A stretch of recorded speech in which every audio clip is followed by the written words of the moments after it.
আল্লাহু আকবার, আল্লাহু আকবার। মসজিদের 4টি আকর্ষণীয় টাওয়ার দেখলেই সড়ক দিয়ে যাতায়াতের সময় পথচারীর দৃষ্টি কাড়ে। ভেতরে প্রবেশ করার সঙ্গে সঙ্গেই বিশাল খিলান আকৃতির দরজা দর্শনার্থীদের স্বাগত জানায়। সূর্যলোকের এক মনোমুগ্ধকর দৃশ্য মনের অশান্তি শান্তিতে রূপান্তরিত করে। নতুন করে করছে আর কি, নতুন স্টাইলে, এই জন্য অনেক সুন্দর। এই অন্য মসজিদের থেকে অন্য এখানে তো এরকম মসজিদ নাই আশেপাশে এরকম। আমরা জানলাম যে এই মসজিদটা খাসিরহাট বাজারের পাশে একটা সুন্দর একটা মসজিদ আছে। সেই মসজিদটা অনেক সুন্দর এবং আমরা নামাজ আদায় করলাম, তা দেখলাম যে আসলে অনেক সুন্দর।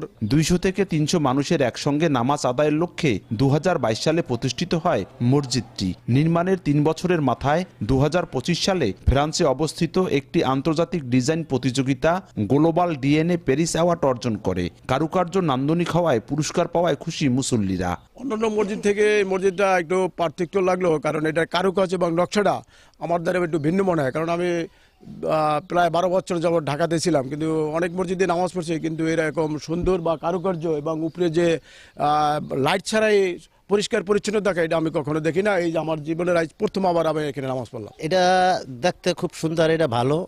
আর এটা ভিতরে মনে করেন যে এসির মতন ঠান্ডা লাগে, উচ্চতা হাইতো বেশি, আর মানুষ নামাজ পড়ে খুব আরাম পায়। এই মহল্লার সবাই এখানে এই মসজিদে খুব সমাজের ব্যক্তি নামাজ পড়ে এই জায়গায়। অনেক জায়গায় নামাজ পড়ছি, তো এখান থেকে দেখা যায় এভাবে এখানে নামাজ পড়লে আলহামদুলিল্লাহ অনেক এই আরাম পাওয়া যায়। এবং এখানে অনেক দূর দূরান্ত থেকে মানুষ নামাজ পড়তে আসে, যে শুনছে এখানে পুরস্কার পাইছে। এবং জুমার দিনেও দেখা যায় অনেক মানুষ হয়, যেখানে একটা সুন্দর মসজিদ মানুষ দেখার জন্য আসে, আইসা এরপরে দেখে, প্রশংসা করে। আমাদের বাংলাদেশের সচরাচর এরকম কোনো মসজিদ হয় না, হ্যাঁ, এরকম আমি এখনো দেখি নাই। স্থায়িত্ব ও নান্দনিকতার জন্য লাল ইট ও মেঝেতে মার্বেল পাথর ব্যবহার করা হয়েছে। মসজিদের গম্বুজটি এমনভাবে ডিজাইন করা হয়েছে যেন তা ভেসে থাকে এবং এর মধ্য দিয়ে আসা প্রাকৃতিক আলো ভেতরে প্রবেশ করে এক স্বর্গীয় আবহ তৈরি করে। এমনকি গ্রীষ্মের প্রচণ্ড গরমেও ভেতরের চারপাশ ঠান্ডা রাখে। রোজার দিন তো, রোজা থেকে আমরা এক জায়গায় গেছি, আমরা পথচারী, এইসবে আমাদের মসজিদের আশপাশে এরকম কোনো মসজিদ নাই। মসজিদটা খুব ভালো লাগলো, খুব পরিষ্কার, খুব সুন্দর লাগলো মসজিদটা। ঢাকাতে অনেক মসজিদে নামাজ পড়েছি, বিদেশেও নামাজ পড়েছি, তাই এখানকার সেই মসজিদরা এটা নতুন তুলছে। মসজিদটার কারুকার্য অনেক সুন্দর এবং নামাজ পড়তে ভালো লাগে। আর আমি প্রতিদিনই এখানে এসে নামাজ পড়ি। নামাজ পড়ে যে একটা শান্তি, সেটা আমি আর অন্য কোথাও এরকম একটা শান্তি পাইনি। এরও বিশেষত্ব এটার ভিতরে আছে।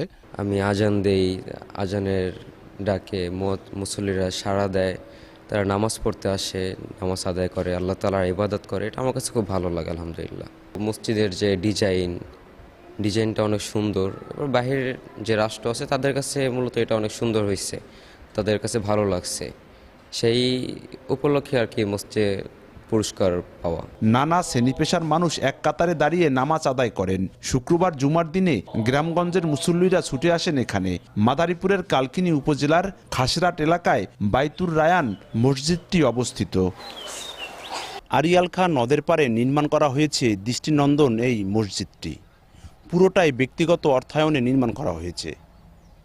দিনের পাশাপাশি রাতেও মুগ্ধতা ছড়ায় এই মসজিদটি, বলছেন স্থানীয় বাসিন্দারা। সঞ্জয় কর্মকার, অভিজিৎ, সময় সংবাদ, মাদারীপুর। মা, পিম্পল 5 দিনেই চলে যাবে। যাবে না মা, যাক, নিমের 5 অংশের পাওয়ারে 5 দিনেই দূর হবে পিম্পল। হিমালয়া পিউরিফাইং নিম ফেস ওয়াশ।